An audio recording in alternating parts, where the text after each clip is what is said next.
Federation, I've decided not to endorse your park. So have I.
The Evolution of Claire recently. Oh yeah, that And one. so yeah, he might be able to handle those ones a little bit easier for you. But no, I've like almost like religiously listened to the first two just on loop, maybe 15 times each in this past year. So Listening on loop, baby. I've got a bit of spare time, you know. I thought, why not just listen to them back and forward. So I've got my own little interesting the opinions narrator, on either Mike? one. Oh god, the first one was Scott Brick for the first one, and I can't recall who the second one was for the second one. Yeah. Sorry. No, it's Wait, interesting. you get the actually, official 'cause- version because I got Unicast reading it on YouTube. Oh dear. Wow. Oh, it's brilliant. So, we're back in the house. We got Daniel and Jack from the Jurassic Fans Podcast. Welcome. Hello. Well, thank hello. you. Oh, Yeah. We're back in action, and we can't get our hands off of, again, the Amblin Universal property. So I figured, we could start where it all began, where it was, two best-selling books by Michael Crichton himself. And lo and behold, Daniel enlightened me. He's like, yeah, there was some Jurassic World books. I'm like, I had no clue, but that's awesome. I'm already digging my heels into the Tops and IDW comics. And this is interesting how this was a best-selling book, and to think that James Cameron missed it by that much, post Terminator 2. Spielberg was first to pick up the phone and say, I'm making your movie. And you, Mr. Crichton, you get to I've done stuff shockers like Jaws before, but you can reword it how you want. I want to make the movie you want to make, much like I want to make the blockbuster I want to make. So, yeah, no, I got to it much later. I was always reading film history books. I was always seeing ads for the original that were coming on TV. NBC used to love to play the hell out of The Lost World as their Sunday night movie once in a while. And I got a little confused because sometimes they had some extended scenes that were on the VHS tape that you could play on a second tape, or that were also in on TV airings. So with the first movie, though, it was just interesting just because, it was just the hallmark of dino movies in the 90s. And let alone, it was everything. It was an adventure movie, it was an action to horror movie, it was a sci-fi thriller, and then it was also kind of a creature feature. It was such a mixed bag of goodness. And going back to the book, it wasn't too much like Jaws, where there's a lot of unnecessary subplots, and Peter Benchley's kind of like Stephen King, where he's got good ideas but not always good at writing them out. And Crichton, I had read everything from Prey, which was about a nanite, Thunderstorm, that I had read The 13th Warrior after I saw the awesome movie with Banderas. But yeah, I gotta say, just this one is just good at just giving you a little more of the nuts and bolts of the park and the other scientists, a little more on the traitor Nedry and why he's doing all this corporate espionage. But it wasn't for me too much like Lord of the Rings, where you pretty much, if you've seen the movie, you basically have read the book. There's just like maybe 3 arcs that have been reshuffled for uh certain circumstances, but this is I think Crichton and Spielberg have said it best themselves. It's a whole different animal, no pun. What was your reflections on this, either you? On Jack, you go first. You have no one. There's no wrong answer. You could very well be like, "Hey, I love the movie, don't like the book," or "I like the book, but not as the much." fascinating thing is, for the very first time, because obviously I grew up in the early 2000s with nothing but the movie. I had no idea that at the time there was a book or anything. And I remember on a family excursion trip cross country.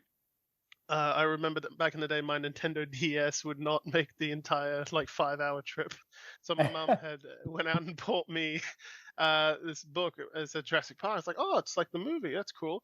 And everyone else is like, they're all doing their own thing. But it's based on the movie. This book. Yeah, they're like, hey, it's kind of like the movie. Look, that's the dinosaur from the logo, isn't it? And I'm like, yeah, it looks like it. So it's gotta be. That must be the same. So I started reading it, and I swear, now here's the thing: I've never really been one for books before in my life. But when I started reading this book, I was. That's right. You did mention that last time. My bad. Yeah. I was both fascinated, but also very confused. Right? Okay, so because obviously the way that the book opens up with it's like Westworld 2.0, another malfunctioning park, also by Crichton. And of course, because obviously, like I said, I used to watch the movie just to ebb off to sleep, or I'd watch it in my spare time. I watched it literally just 2 days ago when my friends came over to visit.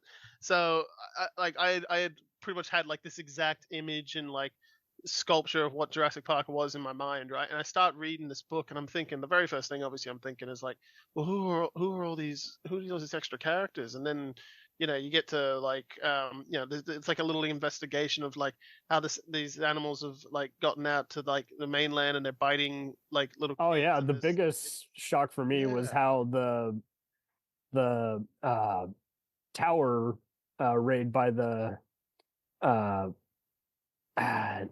not the raptors, the pterodactyls. That's in the third movie. But it's a scene original novel from the first book, so that was always the biggest jarring. It's the aviary. What? I've seen it, but it's not in the original. Oh, it's in the third. Yeah, they adapted that into the third one. Yeah, and this is another remember homage. reading that as well. Yeah, and I remember just getting into the beginning of this novel that I'd never read at the time, and and for me. Okay, one of the biggest things for me, I suppose we're jumping ahead here a little bit, but one of the biggest changes for me that I was kind of always a bit, not dodgy on, but I always felt was super juxtaposed, I think the word is that when we get to meet Alan and Ellie and all them, and of course they're not described at all the way they're described in the movie, and my brain's not really making the connection because I'm like, this isn't exactly how I know it to be, and they've had all this investigation up until this point, and it's been very intriguing up until then. And then Hammond calls them up on the phone, and I don't know what happens to in the back of my mind that he was absolutely just not at all what he was in the film. I've always seen the film version of Hammond as being the nicest Scotsman that I've ever committed to film, and in this movie, the very first thing he says in the book is hell of an annoyance from some EPA fellow just running around causing. He is totally mouthing off. Yeah, and I was like, as opposed to the more reserved, Yeah, and even because if you look at those first words and then the very first words Hammond says in the movie, it's when it's almost like they gave his dodgy persona to the poacher, I was like, I've never seen, I have never seen a 50-cent coin flip so much on one side and the other. It's just absolutely always lets loose. Other than 13th Warrior, almost every other book I've read, let alone a movie, Twister, he loves to just have his characters just kind of mouthing off being assholes, and I'm like, I always wonder if he's in on the joke or if that's just how he talks, and he's like, if you don't like it, fuck off. Well, I mean, because honestly, and again, because at the time, the very first time I read this book, I was so not distraught, but I was just so kind of just confused. I was like, well, this doesn't sound at all like any of the characters that what they would say or what they would do. And later on, like you said, Hammond's being kind of an asshole towards most of his employees when they're finding out the animals have been breeding, and he's like, oh, I know what this means. It means you screwed up. This is your problem and your fault. You've got breeding dinosaurs out there. It's like, yeah, but and the thing, and again, the ironic thing for me and Hammond in the book is that he never really like learns the lesson, any kind of lesson throughout the whole thing, like all the way up until, again, super jumping. He's kind of just a voyeur, but you're Yeah, like, like, dude, are you taking note? You're a scientist. Yeah, and like when he's like, perfect example for this for me, Cam, is when he's having dinner with Wu, and they've just discovered that the animals are breeding, and Wu's trying to like get off to the lab to figure out what's going on, and he's invited Wu off to have dinner with him, and he's telling me he's got some concerns about the park. And when I first read that, He too, I was does like, get oh, way thank goodness, more yeah. scenes in the book. That's right. Yeah, and he's like, oh, I've got some concerns about this park, Henry, and I'm with Henry as well. I'm like, oh, thank God, he's starting to acknowledge that this park has problems and that like there's troubles afoot. And instead he said that I may not. He says my main worry is that I may not live to see the joy on the children's faces as they come into the park. I'm like, you're thinking still about opening this place? What are you talking about? Like, it's like people are out there getting bloody legs ripped off, mate. What are you talking about? And it's just like he doesn't like learn anything throughout the book and the film. And I get that's why the movie Hammond version for me has always been so sweet, because like he hears that things are going wrong and that the important thing now is that you've lost control and these people are dying out here, and he learns from that mistake, and he kind of sets himself on the right course even for the next movie and trying to protect them and stuff.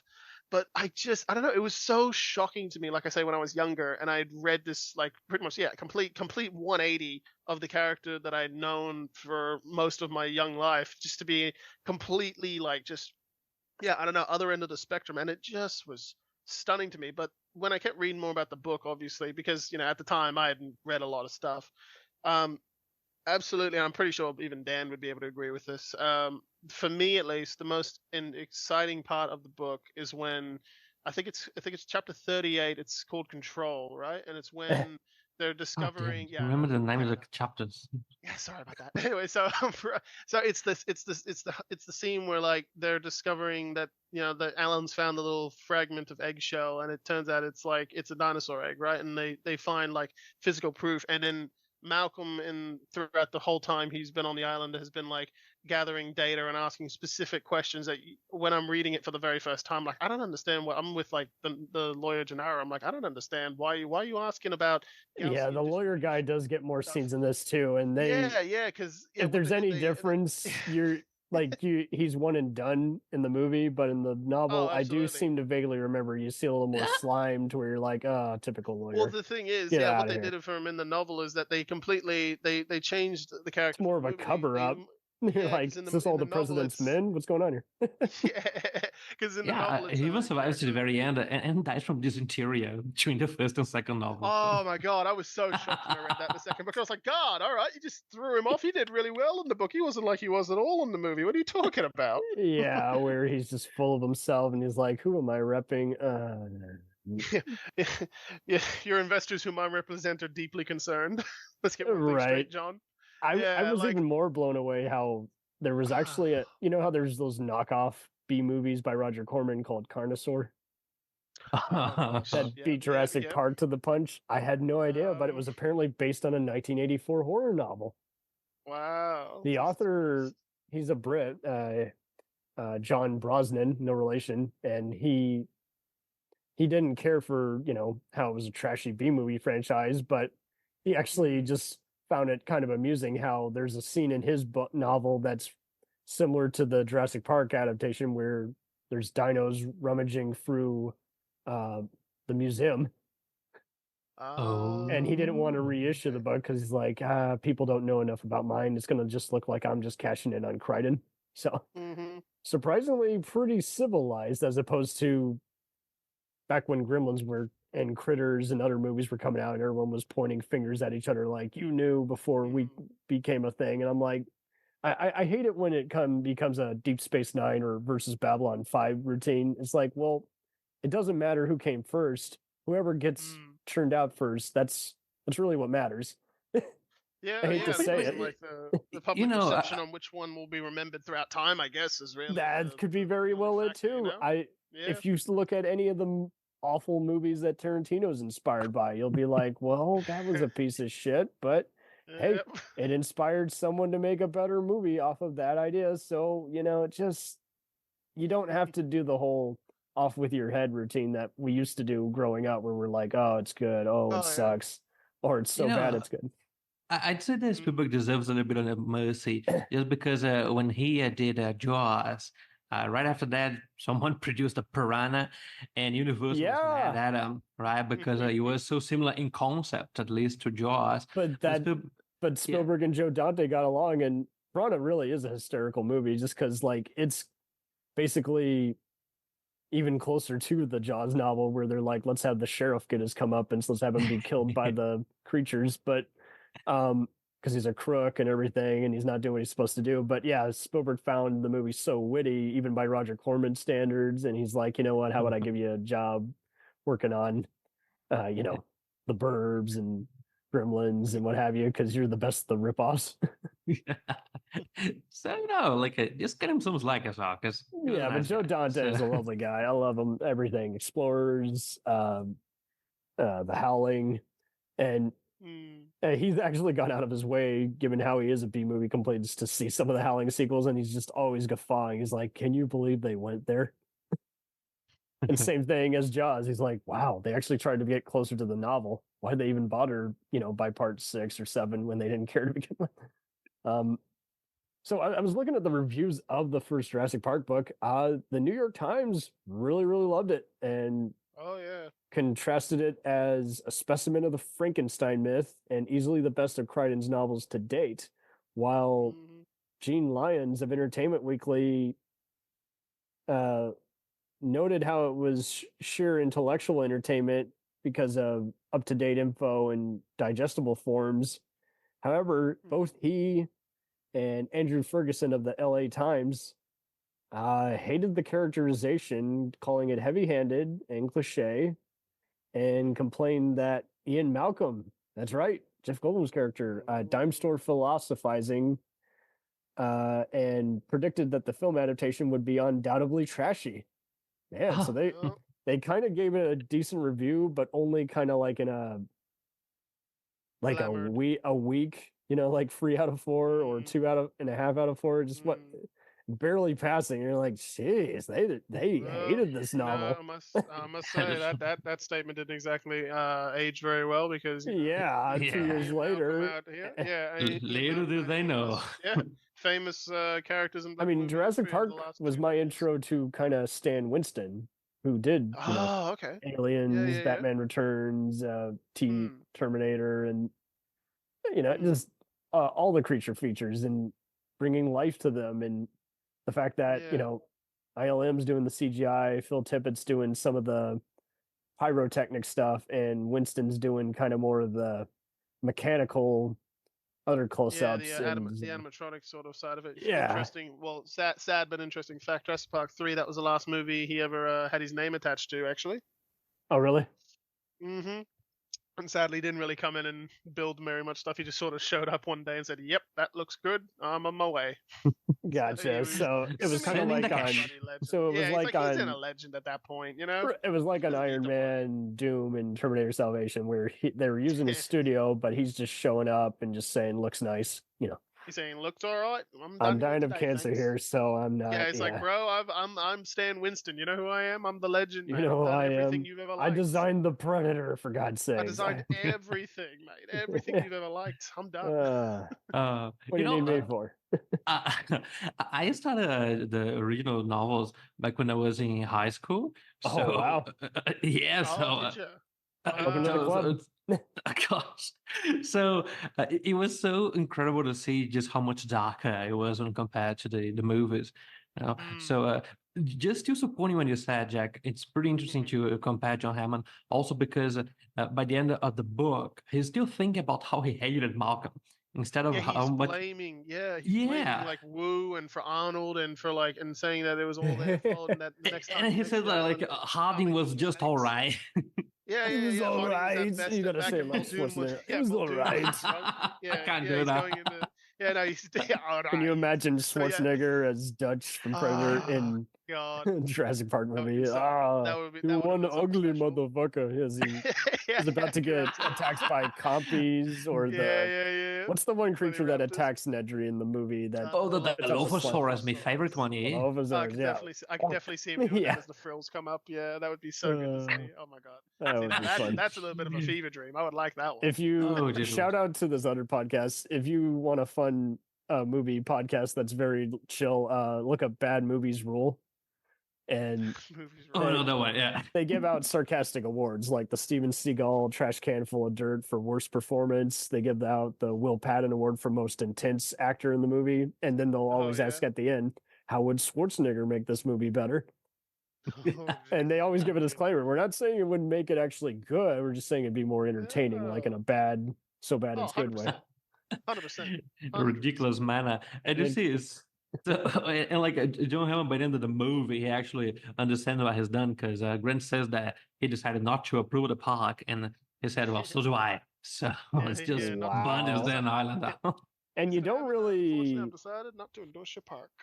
I guess so. And you don't really see as much of the relationship with him and Laura Dern's character.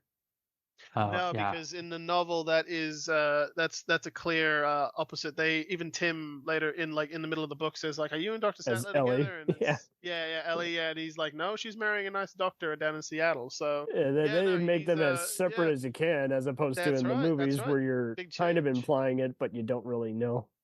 Yeah, well, that's the thing, because in the movie they were supposed to be more like clear cut, sort of together, but yeah, for whatever reason they didn't do that, and then of course they ended up.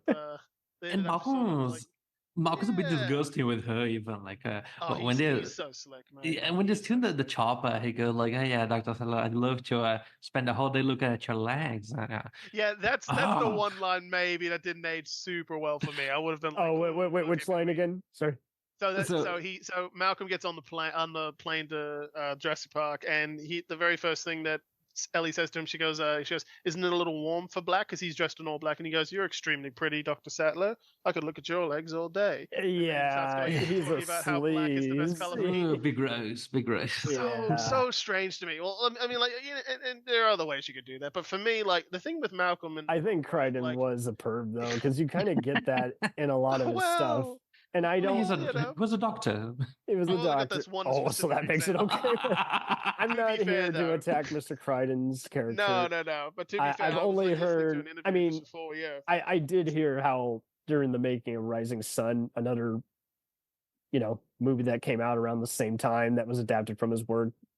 I've tried reading it before. It's very outdated. Just talking about the whole I can imagine. scare I can of, imagine. oh my God, the Japanese are taking over America, and We know. Yeah.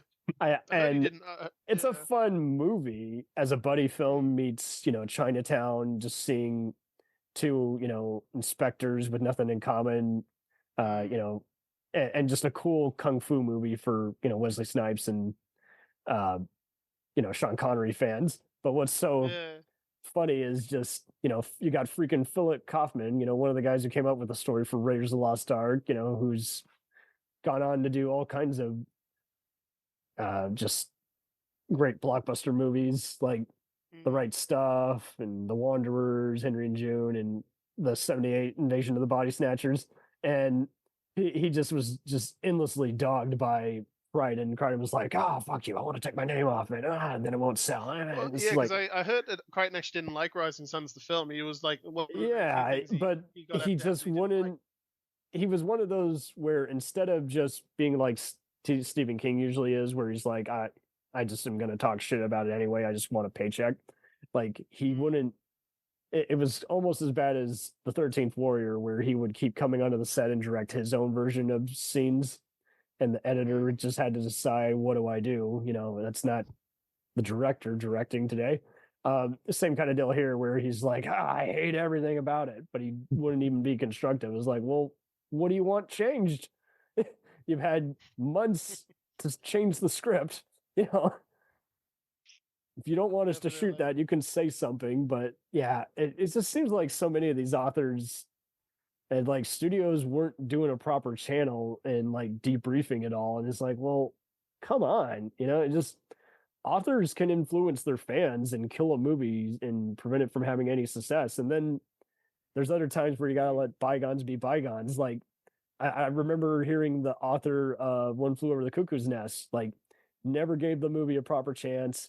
And then he found himself almost enjoying it one day when he heard, like, he was watching TV and it came on. He's like, that sounds like something I would have written. Oh, that's that movie I refuse to watch that's based on my work. It's like, how cynical do you got to be? It's a damn good movie. Yeah. Adaptation be damned. I don't care if they changed everything. It's a good movie. Yeah. Definitely. But I guess that's the thing about the creators, really. You know, like you started the whole universe. Jack and I, we are writers. We know how much would suffer if someone dismantle our universe and try to put it back together. So, I mean, you can't always win, but then there's other ones where it's just like look at a typical John Grisham adaptation. Like, I haven't read Runaway Jury. I'm sure it's very convoluted if I were to read the novel version compared to the movie version, which is dissecting as much of as it can. But like, I've read A Time to Kill, great book, excellent movie, but like I saw one person just nitpicking, oh, they took this out, they took that out. I'm like, yeah, because it's not theatrical. Like, if you showed, for instance, how Sam Jackson's vigilante character got the gun and everything and attacked the prisoners, like, you would lose suspense if you put that in the movie, you know? yeah. And it would eat up 30 minutes and just, you'd be like, well, what now? It's unnecessary. Yeah. So I believe that everyone should give in a bit, you know, both the director, the writer, and don't get me wrong, especially there's the author. plenty of awful movies that are just bad just because, like, they violate every rule of the screenplays, like the tone is compromised. How many video games movies have you seen where you're like, hey, I'm not even crazy about that game, but this just sucks as a movie. Like, there's no comprehension of what's going on. It's just confusing. You know, it's shitty. Like, I can understand someone liking Street Fighter or even either version of Mario Brothers, but I can never understand someone liking Double Dragon, because Double Dragon is just like a mess. Like, it doesn't know what it wants to be. And it's just bad, you know? I mean, the Mario Brothers. Oh god. Yeah, no, I don't like it, but I know people who are fans of it. They find it campy and stupid. I can understand Street Fighter, at least because it's by the guys who did Commando and Die Hard, and it's just a Van Damme film. But then there are other ones where it's just like, hey, you know, I get that they didn't get the game right at all, but it's kind of just a silly, cheesy Sunday night movie. But then there's other ones where it's like, you know, what they got right or not, and like I can understand someone liking something like Doom with The Rock, you know, good or bad, or so bad it's good. It's just another, you know, Aliens, Predator type movies. Like, I get it, okay, definitely. But then then there are other ones like U-Ball stuff where you're just like, I can't even see what's going on. This is just boring. Looks like a student film. So The Lost World, I tried growing up reading this one. You know, like, the movie is already critically divided. Like, you either like it or hate it. I loved it growing up, and then kind of as I got older, I always felt like it was kind of a lesser Temple of Doom, where they spend so much of the movie, you know, Malcolm and his ex-wife, you know, Julianne Moore, you know, just arguing back and forth, and his daughter knows martial arts. So I think the creature effects in that last 20 minutes are fun, but oh man, I can't rewatch it nowadays. It's just 40 minutes of suspense. It's for me. It's when it comes to the movie and the novel, it's a massive juxtaposition between both of which one. Yeah, it's so different too. Like, it is vastly different. And I got to be honest, as somebody who didn't even read the novel again until like his like early teenage years, like, and I only had the movie growing up, like, I don't know, like, how it turned out so even Spielberg was kind of disappointed years later, where he's like, he kind of he took it as seriously as like a lesser Indiana Jones, where he's like, well, because he doesn't usually do sequels. So yeah, he was kind of just like, the script wasn't there, so I just wanted to make an easy thrill ride. But what's funny is apparently Crichton wrote a different draft of this book that had Elliot Wu, the brother of Henry Wu from the original. Yes, the king of Isla Sorna, living on Isla Sorna amongst the dinosaurs, fully native. I've seen that one. And he was supposed to find the survivors, and apparently, just he alternated it so much. I guess he didn't use that part of the draft, but Yeah, no. So I get. So I'm kind of disappointed by either version of this. I can understand Lost World fans. I get it. It's popcorn. Go have fun with the car chases and everything. I mean, in fact, that's the first movie I saw Richard Schiff in. Toby from The West Wing getting ripped apart. By two yeah. dinos. But so when I read this book, I just kind of was scratching my head the whole time, like, what's going on here? And Yeah. I just lost track of every other person. Pete Postlewaite's Roland guy was kind of in here, but instead of being kind of the guy who will, gladly overstep and kill anything that moves, I kind of just got even more confused by all the other guys. It's kind of more sadistic if you think about it. Like they reveal at the last minute, hey, there's a lamb extract. We gave all the dinos, so they're gonna die anyway. I'm like, so why are we trying to hunt them down if they're all gonna die anyway? When you watch one of the interviews that Michael Crichton gave, you have the feeling that, I mean, not even just the feeling, because he said that pretty clearly. I didn't know what to do with the story afterwards, and He people actually sending in. said that? He did, and he said that people were Wow. sending in suggestions, and he said they were all terrible. But then That's what I didn't understand when the guy who created that HBO anthology show, True Detective, was like, he got all the Emmys that year, and then he's like, oh, by the way, it was only good for one season anyway. I'm like, well then why'd you say yes to 4 more seasons? I don't understand when people do that. Like, and it makes me go, you don't even deserve the credit if you're going to be that stuck up. Come up with an idea and make it land. and the Or Lost just World, fess the up novel. saying, that's it. I don't want to continue this. Just call a spade instead of being like, oh yes. Yeah. Like I It doesn't saw, sound like a complete idea. I've been researching the new Battlestar lately, and apparently George R. R. Martin hated the finale. I'm like, oh, how ironic. A man who can't even finish his fucking books and shows hates on other people's finales. Yeah, that's a fair point. He asked Stephen King how come he can write so much, and King just said, "Well, I sit down and write 4 pages a day. That's how I do it." He was flabbergasted. So my theory when it comes to the movie and the film version of The Lost World is that I get the feeling that when they read the book, the producers and everything, not Spielberg specifically, but like the writers and how to, like, the people who have to condense the story down, right?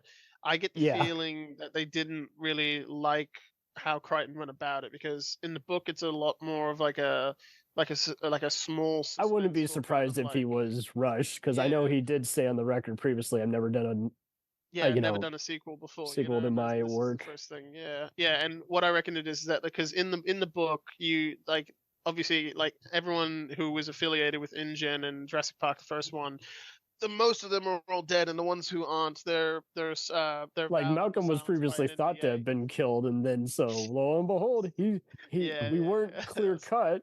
That was cheap. I was only That was slightly so cheap. dead.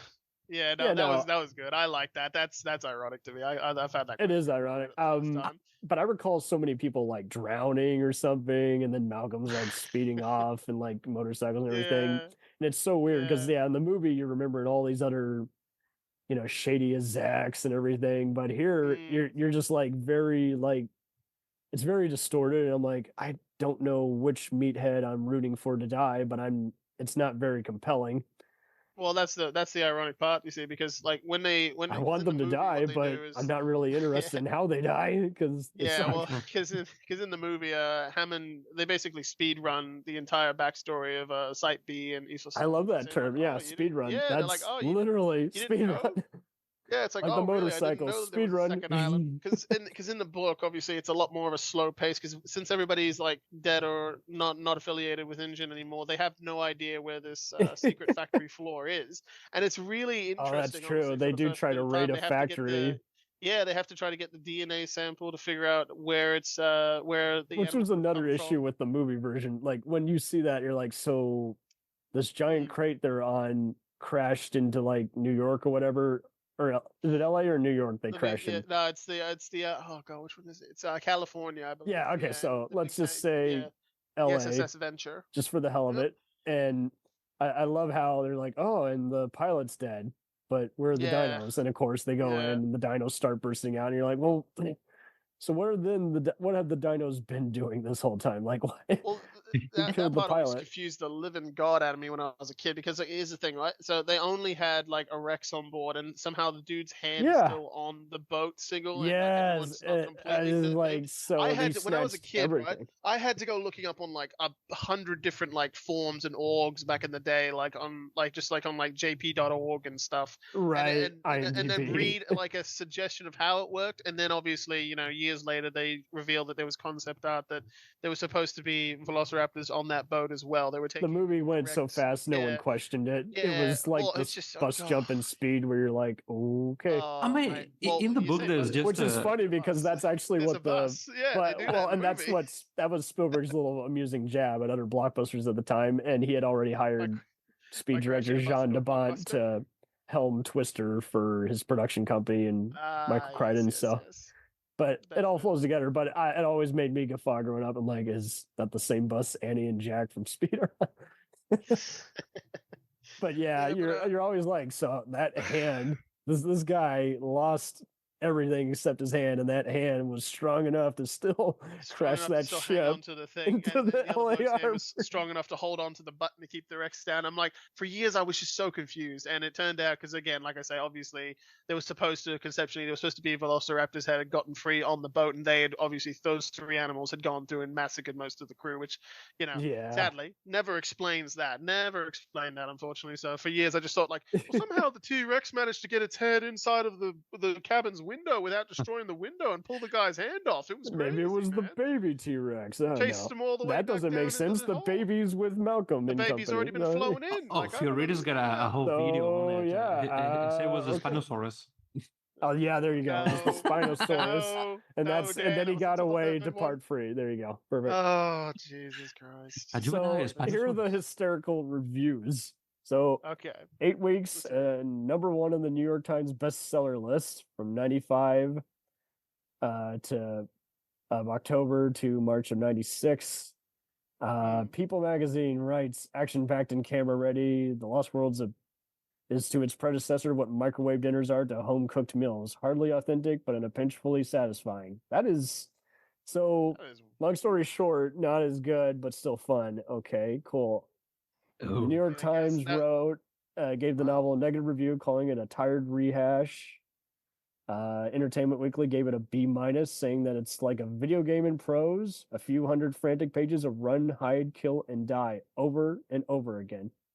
Once again, complained about the lack of characterization. I was gonna say when? What, like at the last third of the movie? Last third of the book. Like the whole. Yeah, that's pretty much all I remember too. Is just people drowning, other mercs getting killed, and other people who I couldn't tell apart. God, I was speaking to Dan about this before it came in the past about this.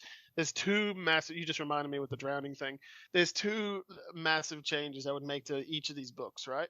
Sure. There's two massive things. So for the very first one, this is very simple, and I feel like as a guy who has listened to this again 15 times in the last year, consecutively, I feel like I've had enough time to really ruminate on these two changes and really get into this.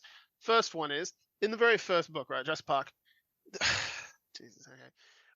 Okay. The character of Lex Murphy, right? The little girl in the first book, right? Yeah, that's what I read up too. That's exactly right. That the compies was originally meant for the first book, and so Crichton didn't put it in there. But yeah, it's very underwhelming when you read it now. Here's the thing for me, Cam. Lex Murphy does not need to be in that first book whatsoever. She attributes nothing to the plot. She does everything to go out of her way to make everything just miserable for the people. She's always reminding people they're hungry, always complaining. Just it's That's infuriating. true. As soon as she gets to that island, mate, part of me in the back of my mind checks out because I'm like, oh, here's the. And there's the Tremors connection for you. Yeah, and I'm like, if you could, that's and like, yeah, I wish you had been eaten in Tremors too. Yeah. Yeah, and I'm just like, everything that they do in that book, you could give it to Tim, because not only is like Tim actually interested in these animals, but like, he's the one in like in the book at least who does like the hacking and stuff like that. Whereas Lex in the movies, wonderful, absolutely, like great person, great character in the book. For me, mate, if I could ever have like somehow got someone to make an edited version where you just take all those parts of Lex out and then you give the important bits she does to Tim, like that would have just made the novel just jump up in my eyes, because I can't stand how just whiny and unnecessary she is in that first book, right? And so that's my only massive complaint with the very first book, right? And whereas the second one, there's a sort of a bit of an intricate change, right, that makes, and you've just reminded me because of the drowning statement. So the part you're talking about is obviously when Sarah Harding is on the boat with what's his name? It was Dodson, and Louis he's getting Dodson taken, and Lewis Dodson, and they're getting taken to the island, right? Yeah. That whole scene, bruv, I can't begin to explain how confusing it is for me that you wrote it that way. Because now here's the thing: you got to get Sarah to the island, of course, because she's supposed to be there, and that's all great. But like, the more stuff you add, the more you're like, wait, what? Yeah. And here's the thing, right?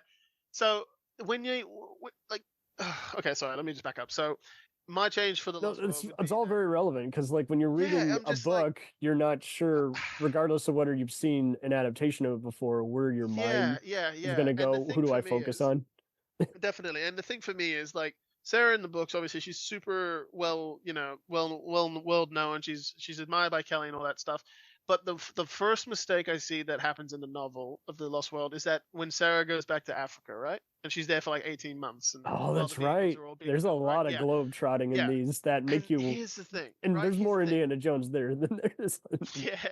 Yeah. Here's the thing. It feels so odd how she's playing catch up throughout the rest of the movie, right? And I'm sure that the reason is because if she got there to the island earlier, like, she could have figured out a lot of the things going on there, and you have to bring her in for the last. That's what I kind of. Yeah, because like in the movie they're smart, but they're doing stupid stuff, personal. But no, that's good. That's a good point too. There's a lot of questions asked in this movie that it almost feels like it reminds me of a shitty CSI knockoff where why are they asking questions they would already know when they're detectives? Yeah. How'd they get this fucking rank, or does that not mean anything? Yeah, and the thing for me is that, like, the only change I would have made in that second book is that you have Sarah stay with them when they go to the island at the first time, when they have to go looking for Levine, right? You keep her with you, because not only, like, again, I get it, she studies in Africa and all that sort of jazz, but if you have her with you at the start, Toto, say hi to them for me. Yeah.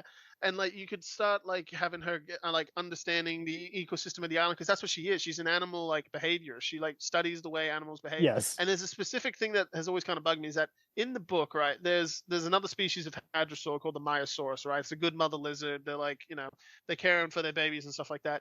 But at the end of the book, like the main little cast of group, like Malcolm and Levine and all them, the Myosaurs roll up on this car that Dodson and them have stolen eggs from, right? Later on. And Roger. Dodson and they go. Dodson goes like, no, not Dodson. Sorry, Levine goes like, "Oh, Myosaurs! I didn't even know there were any here."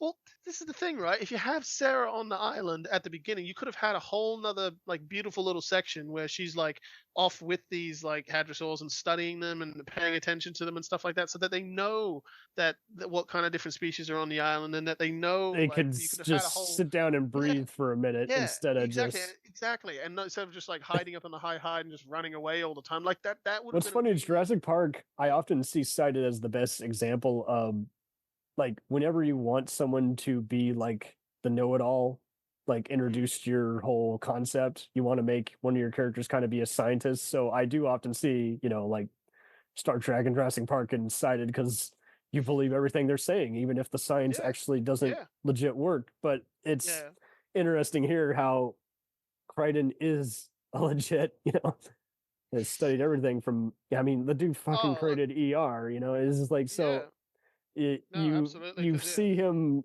I both am admiration of him, and then there's other times where it's just like, I feel like he's just outlined it and sped through it instead of creating any of the characters. But that you brought up another good point. There's a lot of it's kind of a script writing dent. I'm not a nitpicker like this. No, but usually I'm not either. Technically, this is doing more telling than showing. Oh, as it's supposed to, I would hope. Which sucks, because you kind of want, I want you to show me more, like, instead of telling Yeah. and then And the speeding thing that, along. yeah, and the thing that always kind of confused me, right, is that like so Dodson invites Sarah to go with him to the boat. That's how they do it in the novel, right? And when they're on the boat, he's asking Yeah. like, well, who knew you were coming here, and like, who did you tell you were coming here, and what's up with you and Ian and stuff like that. So he gives her the ride to the island, So and he just the issues in the movie are also just in the yeets book. her off the boat. Then he just throws her off the boat. I'm like, what's even the point then? Why'd you even bring her then if you were just gonna murder her? Like, I don't understand. That's where the book really lost me. I was Because just like, they don't what? show any of that in the movie. They just show What? in the Yeah, 'cause movie. They Sarah's pretty already there. much it's like a Yeah, first time you see typical Sarah, she's already there. So right. In the movie, Yeah. it's more like Aliens, where we got to have a Paul Reiser, and Sarah's the Sigourney Weaver of the team, saving everybody. But he's a corporate goon, yada yada, and he'll kill anyone he needs to just to capture the dinos for experimentation. But it's just in the book, you're just like, so who can I trust? Because virtually everybody is backstabbing. It's like a B movie, but with no pause button. Like. We'll return after these messages.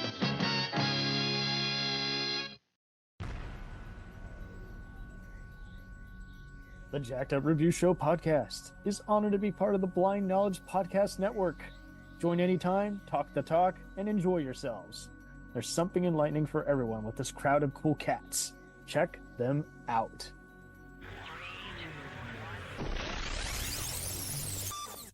Hey, it's Brent Pope, the host of Breakfast with Brent Pope. You've seen me on some of your favorite TV shows saying things like, "Give it up, Jimmy. You got to sink this putt to win." On Breakfast with Brent Pope, I sit down with guests from the entertainment world, and we do it all over breakfast. Or should I say Brentfast? Every week on Brentfast, you get inside Hollywood info and tips, great breakfast recs and booty debates. Most of all, you get the most delightful 30 minutes of your week. So dig in. It's Brentfast time. Listen at Brentfast.com, Apple Podcasts, or wherever fine podcasts are found. Do you ever find yourself thinking about who would win in a fight between Goku and Superman? Hi, I'm James Gavsey, and on the Who Would Win show, me and my co-host Ray ignore anything important happening in the outside world and debate fictional battles between characters from comics, movies, and video games. We got a new show every week, and almost always am I the winner. Yeah, not true, Ray. In the past, we've discussed such matches as Captain America versus Darth Vader, Solid Snake versus the Iron Giant, classic matchups like RoboCop versus Terminator, and even the Muppets versus Sesame Street. That one was crazy. So if you're a fan of geek culture and love a spirited debate, check out the Who Would Win show wherever you get your podcasts, or check us out at whowouldwinshow.com. It's like if you were to take like a lesser like Frankenstein or Creature from the Black Lagoon, but everybody is like a walking target, It's not very interesting unless you're doing it in like a video game kind of segment where you're like, okay, well, that's at least I'm involved in the action, so whatever, but when you're reading it, you're just like, what's going on? That's the only point of killing Sarah, or trying to at least, because then you see just how evil Dawson really is. Because in the first movie, yes, but like you do that by showing him stealing dinosaur babies, man. I mean, it's the equivalent. So what? He didn't kill anything by doing that. You see how evil someone is by killing a child or killing someone else. Come on. Bloody hell. I've seen people say like, oh, well, why didn't he bring any guns to the island? It's like, well, because he wasn't meant to like, he's not trying to bloody cause bloody damage to the animals themselves. Like he needs these animals. He's just there to quickly sneak in, grab the eggs and bugger off like within 5 hours. Like, bugger off. Like that's a good, bugger off. Yeah. That's a very bloody good little plan, I reckon, So I don't know. Those are the only two main changes I would make in both books, Matt. I would get rid of Lex for the first one because she adds nothing, and I would have Sarah be with them throughout the whole book because there are other things you can be doing with her. She can be discovering like why these animals are getting sick. She could be like documenting like what's happening on the island, why is this disease spreading, how are they infecting them and stuff like that. And they do kind of do that towards the end of the book, but it's just. I don't know. It's very. I recall them showing some extended deleted scenes with Dobson from the first movie, and that was very confusing. I'm like, oh, they're showing stuff from the first movie on this Jurassic Park extended tape. I mean, though I cannot lie though. I mean, Dan, you did a little segment a little while ago about deleted scenes in Jurassic Park movies. Oh, I did. And, Canon or not, you decide. canon or not, yeah. And I'm not gonna lie though, for me, the one that really, I just don't know why I enjoy it so much now. Like I've put it on just in the background sometimes, and it only goes for about like 2 minutes or something like that. But it's the boardroom meeting scene at the beginning of The Lost World, where it goes on for a while.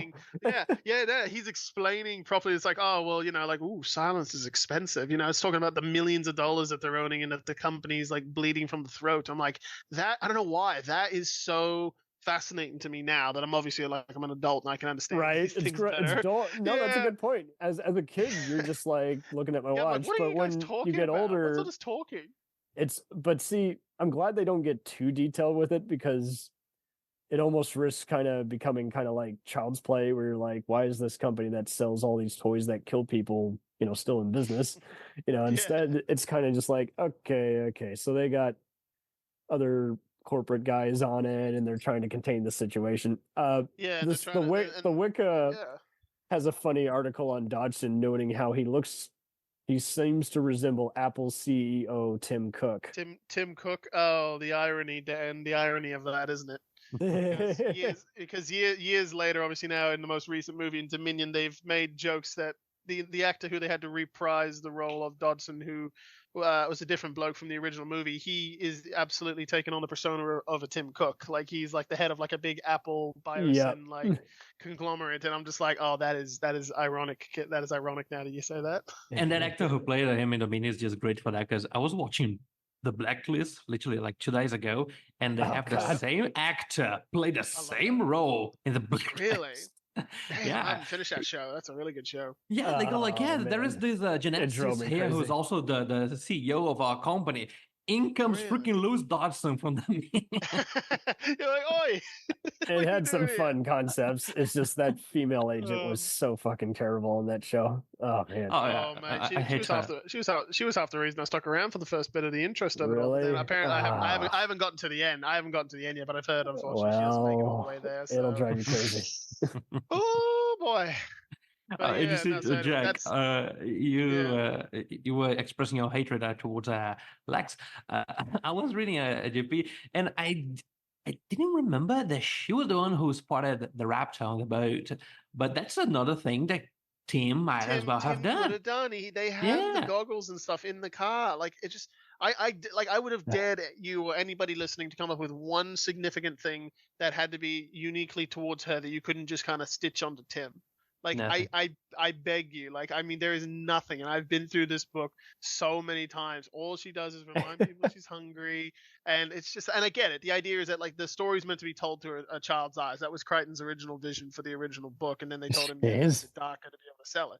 And I get that, but my God, man! Like you could see the movie through Tim's eyes. Tim's at least, I guess you could say it's like because he's older, he's 2 years older, he understands how to be a little bit more mature about these sorts of things. And like he's like, even when the Rex is like wrapping its tongue around him and dragging him out of the waterfall, like after the tranquilizer takes effect, like he doesn't, like he doesn't want the animal to die. No, you're good, I love it. So like he doesn't want the animal to die and stuff like that, and like he gets it, like he understands like these animals are just like animals, they're not trying to be all significant. And she's all like, oh really? Well, you wouldn't be saying that if you were in his stomach right now. It's like, yeah, but he's a carnivore. Girl, calm down. That's what he's talking about. Like, what are we doing here? And she doesn't know a thing. She says that reptiles don't swim. Reptiles don't swim. Snakes can't swim. Of course, snakes can swim, you idiot. It's like, oh my God. All right, okay. I'm just like, oh. And I've said before, I'm like, throw her overboard, make a bolt for it. Just give her to the Rex. You two get away. And right after that, when they think I blame like that, Mr. DNA. that piece of white plastic is her, and it's her corpse. I was like, oh, finally. Oh no, it's not. You're like, oh no, it's just a life vest. It's the foam damn of it. life vest. Oh, it's all good. Yeah.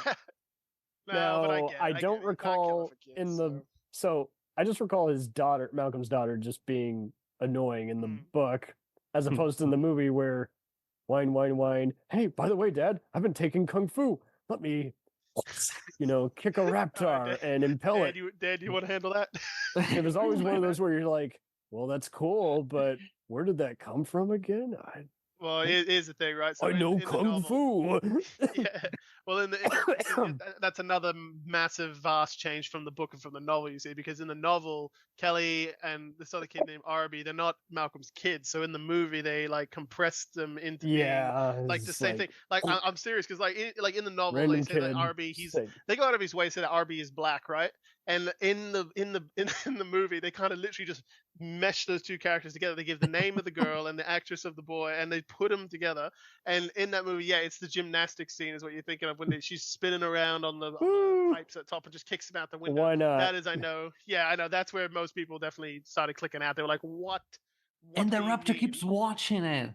And the raptor it's goes, like, oh, well, to what's be this fair- girl to be about to fair- do? Yeah, exactly. I mean, to be fair, Hey. you're an animal like that, and you see some crazy spinning shit. I mean, of course you're gonna stare at it, like, what is going on here? And then boom, ow, oh no, I'm stabbed. So like, yeah, like I mean, I get that, but it's like, geez, Louise, like, and the thing is, in the book, I like the kids in the book so much more in the second novel because both the kids are actually doing stuff. You know, Arby's a little bit of a tech genius. He gets the Site B system back up and running, and then even later, like like Kelly, you do kind of forget about it because they're just all spouting technobabble as opposed to save me, Malcolm, save me, Bro, I can't even explain how much I love the technobabbles. It sounds kind of not yeah, no, this is not a bash, but you do forget they're kids because they're talking so lightning fast for people their age. You're like, and this and that. Arby, that's with the point. You're supposed to genetics, be a with smart this little kid, dino, do that.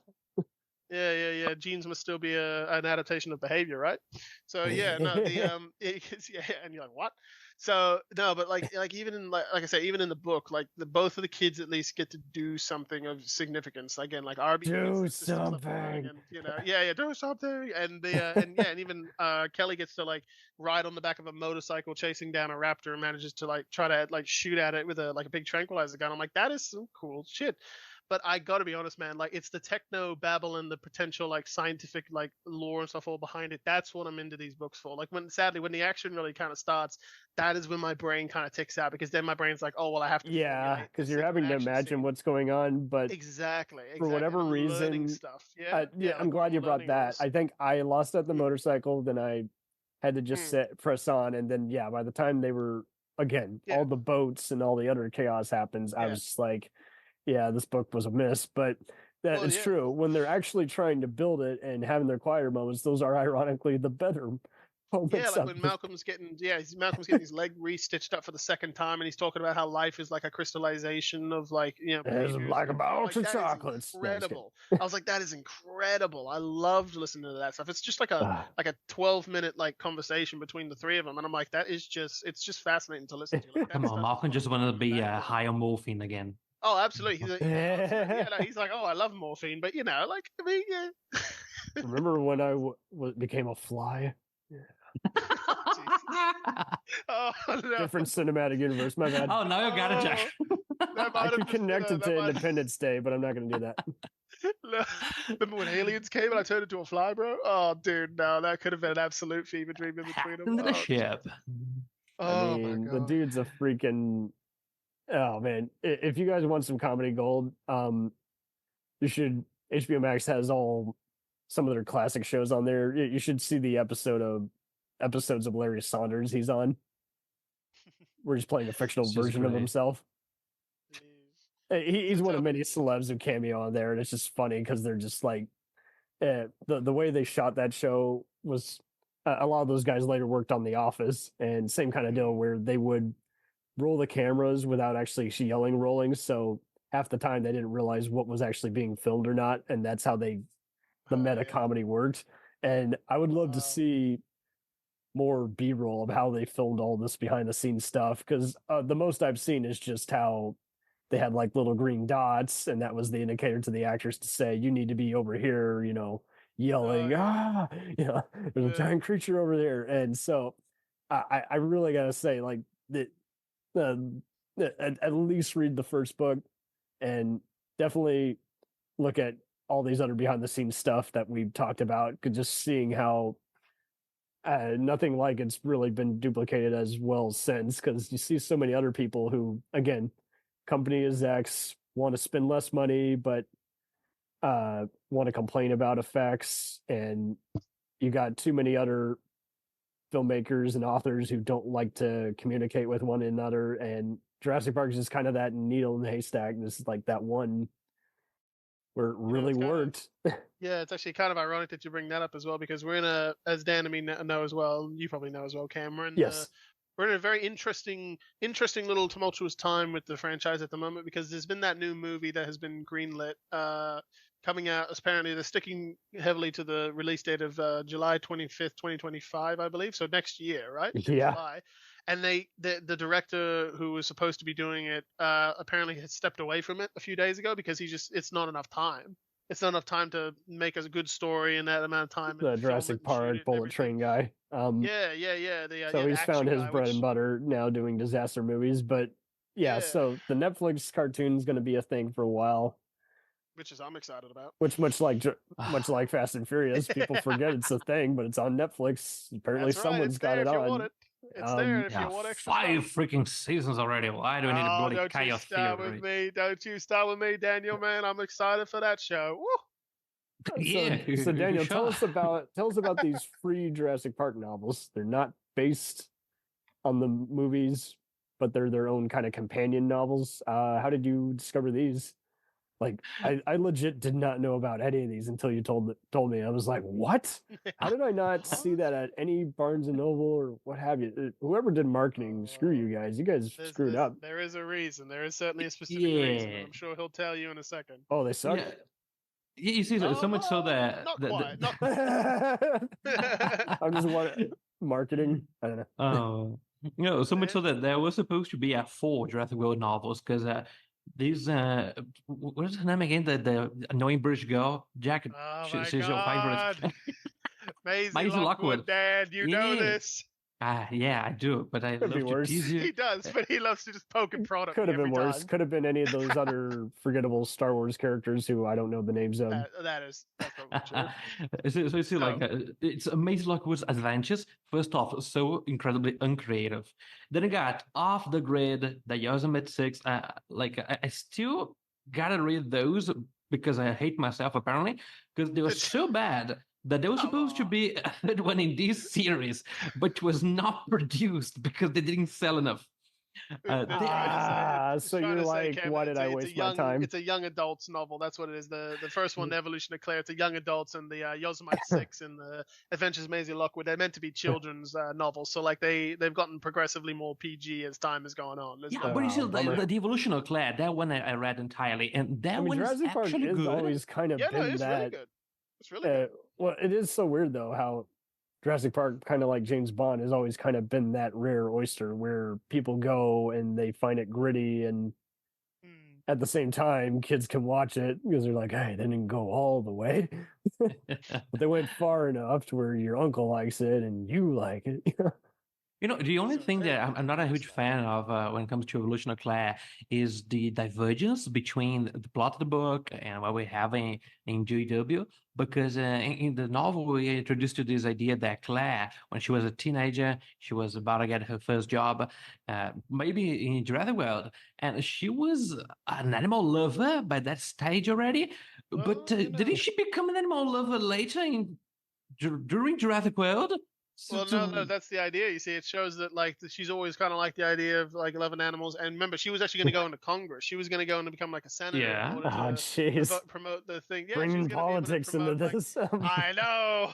So she was going to do that, but then she ends up going to do the thing at the some island. dinos on the Capitol Hill and just see what happens. Yeah. And then of course Something she has to might like get done. desensitize.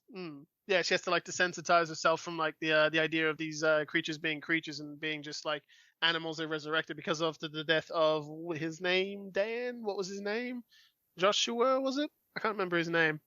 You mean like this is interesting for me to hear because like I have a bunch of the Indiana Jones books, and there's like a few of them that are for young readers, but still pretty consistent with the canon. The rest are kind of for just teens and older adults, but nothing that kids couldn't read, if that makes sense. But I'm finding this interesting how you're talking about this other canon, because like I've gotten some of the Terminator books and same kind of deal where you kind of have to decide if which of the trilogy is part of that canon, and what comes Definitely, yeah. next, or do you consider the TV show the next part of the canon, or do you just not? True, exactly. Like, Did it that's always always just sort of in been with the T2? I don't know. yeah.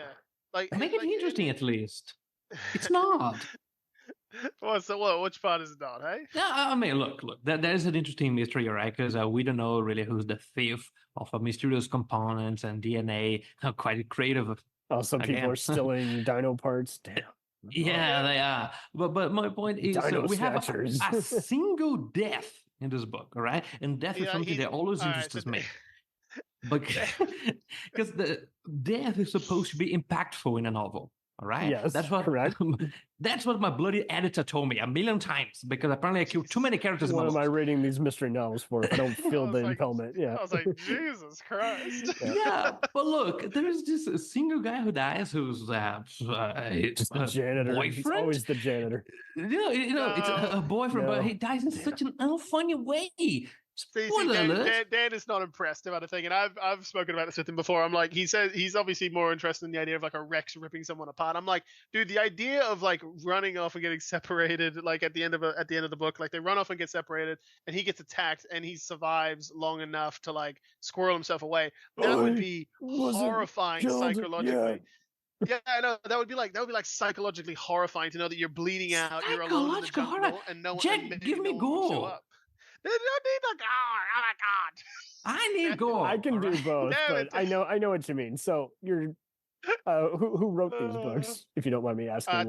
Tess Sharp wrote The Evolution of Claire, and I'm not sure about the other two ones. Dan might be able to tell you, but I know Tess Sharp did, and she did a really wonderful job. I I think. am. We shouldn't care who wrote that piece of crap, but let me check. Damn it! It's a child's novel. They had a job. Have patience, Dan. It's pretty pictures and rooks. Do you enjoy these better than playing some of the bad video games we talked about last time? Oh dear. Oh, look. Such low bar. Yeah. I well, mean, we got different kinds of stinkage here, so it's oh interesting. god. Well, see, I only played all the really nice games, so I wouldn't Mhm. consider that a good valid question. Okay, no. Yeah, Operation Genesis. Yeah. Mm-hmm. Operation Look, Genesis and Do you feel like Evolution, they recreated the characters, or was it just kind of more like meh, whatever, Dan- side Dan? scroll? Dan, that's But- a question for you, mate. Yeah, well, for Evolution of Claire, I loved like the characterization of Samuel Masrani, just because you really see some development. He's just a cool guy in the movie, but here you have some depth because he had to conceal a death that happened in the park a few months prior to this.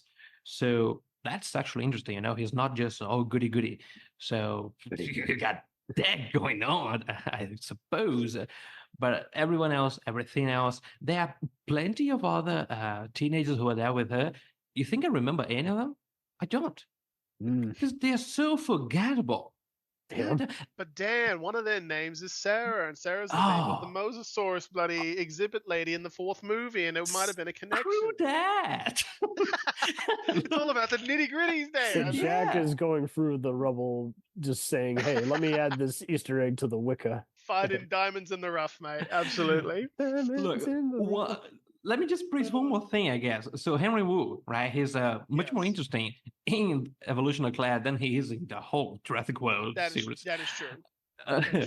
Because you see, like, he's actually pretty interested in a discovery that she made in the park, and he's available to see what she found and actually help her.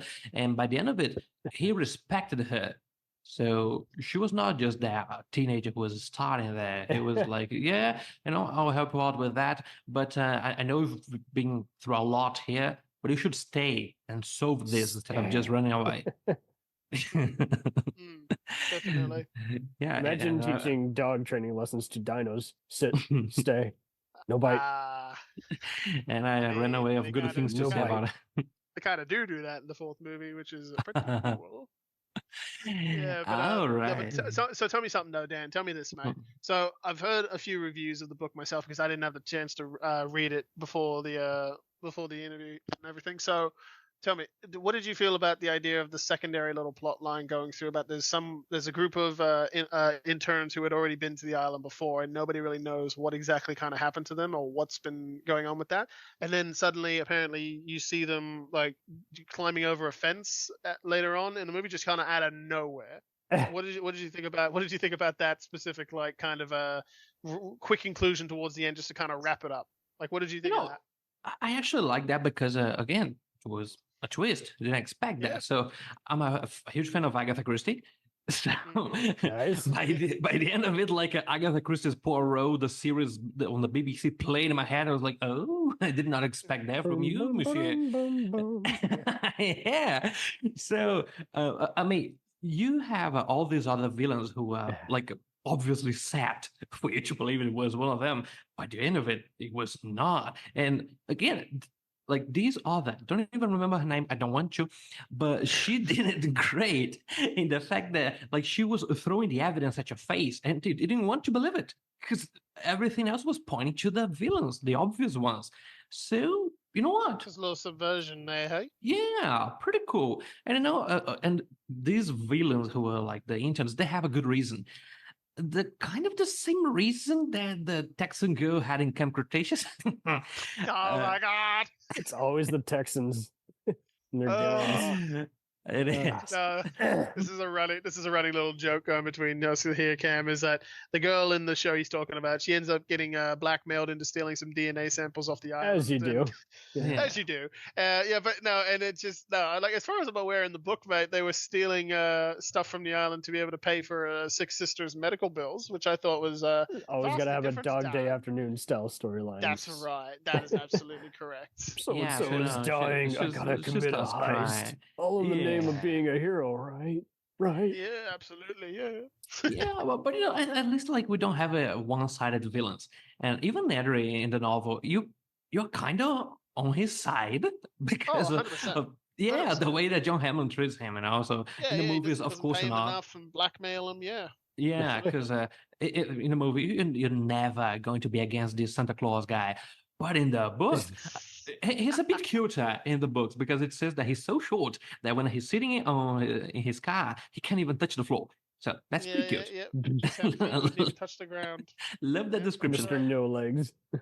Yep, there's a childlike quality to the man. Everything else, though, I mean, let the compass down. Oh, the heck out of that crappy old man. Ah, dear. Wow.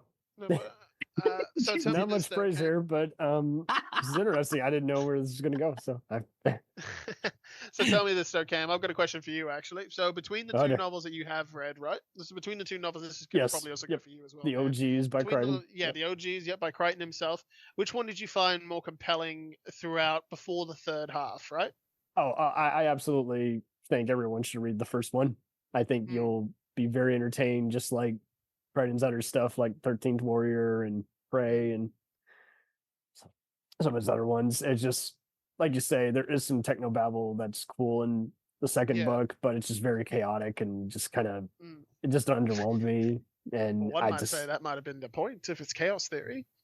Got him. I see what you did there. But yeah, I think the first one still you could put on like on a Kindle or like you say an audiobook and just be a very pleasant read, regardless of whether you've seen the movie or not. So. No, I can see that. I can certainly see that. And Dan, what about you? Which one is your favorite between the first two books? I mean, it's kind of obvious, but the second one doesn't even sound like it's complete when you finish reading it. You go, right? What else? Oh, well, you know, it's also interesting that you mentioned that because, believe it or not, I'm going against the grain here. I actually think I enjoy the Lost World book a lot more than the first. That's so bad it's good way, maybe. I know. Well, no, it's weird actually because in the second one, it's for me, it's more of like the idea of like the discovering mystery of throughout the whole book of like why these animals are washing up on the mainland and where is this island and why has no one talked about it and what is like all of this stuff. I'm like, that stuff is interesting to me and it doesn't feel like it's kind of bogged down by like because when they get to the island, they're just kind of hanging out up in the high, just observing these animals, and I've always thought that's just like a far more like interesting, like kind of almost like kind of like a Nat Geo kind of like studying of these creatures and their behavior, because the whole theme of the first book is obviously control and like how man shouldn't meddle with nature, but the second book is a lot more like different. It focuses on the reasons behind extinction, which I thought was, again, very, very interesting read at the time, because the book immediately starts with like an entire spiel with Malcolm giving a presentation and stuff. Yeah. So I don't know. I kind of like and again, maybe it's just me, maybe it's just my bias, because I don't like Lex in the book. I don't like Lex in the first book, but like, yeah, but no, I don't know. I feel like I can just pop on the second novel and I can just enjoy listening to that one through and through, like, and the way they discover things, and yeah, just it keeps it fresh for me, I guess you could say. Yeah, fair enough. Right. And it's funny how we're talking about stuff washing up on shore, because you see a lot of that in the third movie. Now, riddle me this. I seem to recall people on forums saying that they saw extended versions of the third movie that made some of the characters kind of more likable. What? Yeah. All right. I'm like, So I think someone's memory's going, because I think I would have seen something like that on TV. Yeah. So here's the thing. So Jurassic Park 3, the movie at least, it was the most troubling and controversial one in the series, because it went through several different renditions. Happy to see Grant back, but at the end of the day, it's 100%, nothing really works about other than just the fight scenes. So you're just like, okay. Because like the thing for that movie is that like they really didn't know what to do with it, because as we're talking about, you're just like, it's intense, but when it's all said and done, what did I watch? Yeah, they had Jurassic Park, the first novel, they had the Lost World novel, but then Crichton couldn't come back and think of a satisfying third novel for the Jurassic Park series, so he didn't really have much involvement with the third movie, the third film. So if anyone out there says that, because like, yes, there is several different like drafts and like story renditions of what Jurassic Park 3 could have been. So I'm guessing that what you must have heard, Cam, is that someone's obviously read one of these extra different drafts. No, this person was misremembering that there was like a different version on like Starz Channel one day. I'm like, yeah, no. Oh, really? I mean, I can understand in the 80s and 90s when there were different versions of movies being packaged around, but in post DVD, I can't see that happening.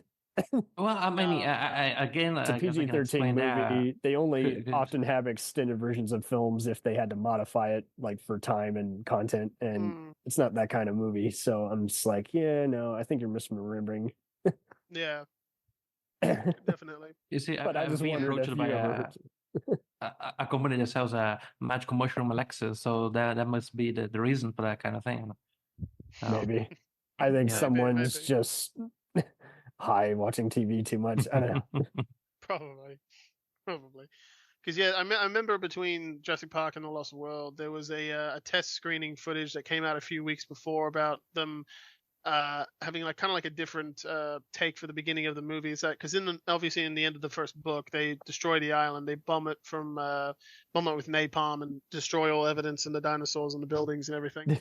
And apparently in this, I know, which is crazy, but right, it's so nihilistic. But yeah, I was just like, Jesus Christ. So I'm kind of glad that obviously when I was a kid that didn't happen. They kind of do use a bit of that in Congo. Another one definitely. Different from the Crichton. Yeah. Oh. So, because when I remember hearing about how there was test footage, test screening, like with it was only like 12 people, so it wasn't like super big. But apparently they had showed a different alternative opening to the Lost World movie where like InGen InGen mercenaries and stuff have gone back to the island, and they were like burning it down with flamethrowers, like they were destroying the visitor center. And and like basically like torching Isla Nublar and to kind of give you the viewer the idea that, well, no, the Jurassic Park and Isla Nublar, the only island with dinosaurs on it, are gone. They've been destroyed in like a flashback, so that when the movie keeps going and then the dinosaurs keep popping up, it makes you ask like, oh, well, why are these animals popping up again, you know? So I remember reading about that, and I don't think it went over well. I can't remember the reason exactly why it didn't go over well. Maybe because that would have been a little too redundant if you showed that. And then... Yeah. Well, I reckon it would have been pretty. It would have gotten your attention, but you would have probably had more questions. Oh my god, Yeah, probably. It's kind of like when definitely. watching an unsatisfying zombie or alien invasion movie, Yeah, where you're like, maybe why are that, they yeah, but adapting the stuff that they previously yeah. said they can adapt to? I don't know. Yeah. So I mean, it's not out of the realm of possibility that someone might have maybe seen some version of an early draft of JP3 and had remembered it differently. Because I mean, they have done that, like I say, just then in the past. Like, Right, or it's just for Sometimes like a it- teaser. You know? yeah, like a teaser trailer or something like that, or yeah, whatever else they could have done. Yeah, definitely. Wild how what does or doesn't make the final cut, and it's been so long ago that even when you ask the people involved with it, they shrug their shoulders and go, I can't tell you, I don't know. Bro, that was 20. I was there and I still don't know. It was so long ago. What are you It was talking in a about? galaxy far, far away. And by that time, we could have had already some kind of animal mainland, but we didn't. Just had that on We didn't Dominion. need to. Didn't Our need brains went that. extinct. Easy. Oh, Dan, I tell you, it's like you're skating on thin ice, brother. No, I love that movie. Oh, what Ugh. I'm so mad. what were you referencing? He's talking about Dominion. The Oh, last movie okay, in the yeah, I'm franchise, just which making- I quite liked. But I'm of just course, the making majority of people was prehistoric not the biggest ones. jokes. Sorry. Yeah. Yeah, you see, I did love watching that in the cinema. You know, like I have an experience of being there, hearing the Americans saying Jurassic World, not a fan, and everyone in the theater give a good belly laugh. Ha look at that. Oh boy. Oh jeez. But then again, it was so uncreative. Tried to do their own thing, and I guess that's an example of. Oh, they at do least when we they don't all have love a the novel to original. go off of. Right. Yeah. No, So, absolutely. what else do you guys got coming up on fans? Because obviously you're gonna do the TV recap, but anything else that you got coming up? Any other collabs man. with like the Jurassic Park podcast or? Oh goodness me! If only Dan's the one to answer that. Yeah, because I do include Jack in all kinds of projects, but I forgot to tell him. So that's he tells me about it a few days before. I'm like, oh, okay, yeah, sure, no worries. like, oh yeah, Jack. I we don't had have a anything pretty nice going on interview. at all. Absolutely. Yeah, you see, we are indeed doing the chaos theory one. We have so many other, especially some old dinosaur shows that we got to do. You mentioned Terranova. That's one that we included for the agenda. Oh, sweet. So you're gonna investigate maybe Dinotopia, maybe. Oh yeah. What about the TV show Primeval? Oh, Primeval. Oh, I love that show. I love that Good show. There I you go. hate it, There's a but few- we Such a will. good show. Yeah, I hate it. Perfect. Oh, that CGI Hate watch. is so bad. Oh, stop it! It was the TV budget, Dan. So what? Make it look good. for God's sake. It looks better than the Doctor Who episode. Just saying. Anyway, Yeah, probably. Low bar again. the scripting was pretty. You're attacking electric. all fandoms. I'm making everyone look. Yeah, That's how I making all got the enemies. plenty of comments on my posters. I just want to remind you Oh. that, Mr. It's O'Hara. called the Hot clout. take. Dan. We're here for the clout. Hot Take Incorporated. Oh my god. No, Hot always a take. delight having you on here, guys, and always fun listening to the show. Just because the fandom comes out pretty well, and you guys are just very chill, so it's just a lot of Oh, fun. absolutely. So, Yeah, that's I'm here lovely. for an interesting time, you know. totally. Yeah, having Great having some you guys fun, back teasing here. Jack, all the fun. Totally. So hopefully we described enough of these novels for anyone curious who's only seen, live action versions of these, but you can pretty much get these books anywhere, used, Kindle, or if you're not going the ebook route, you can do definitely, like Jack mentioned, a audiobook route. And Yeah, they're all on Audible. Oh, Yep. except for the Yeah. second one. The second one's not on Audible. It's on interesting. YouTube though. Well, it's on. Oh, Yeah, it's in me German. too. Yeah. Okay. Well, Yeah. so Yeah, there you go. You got no excuse in this day and age. And don't get Dang, it's discouraged different. by the fact that I criticized everything here. I always do that.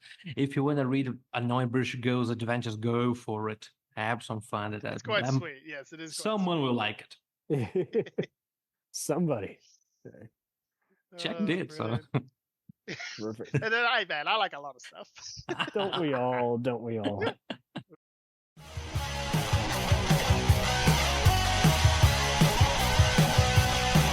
Follow us on the web on Facebook, Twitter, and Instagram The podcast is available on Podbean, Spotify, iHeartRadio, Anchor, Apple, and anywhere else podcasts are available.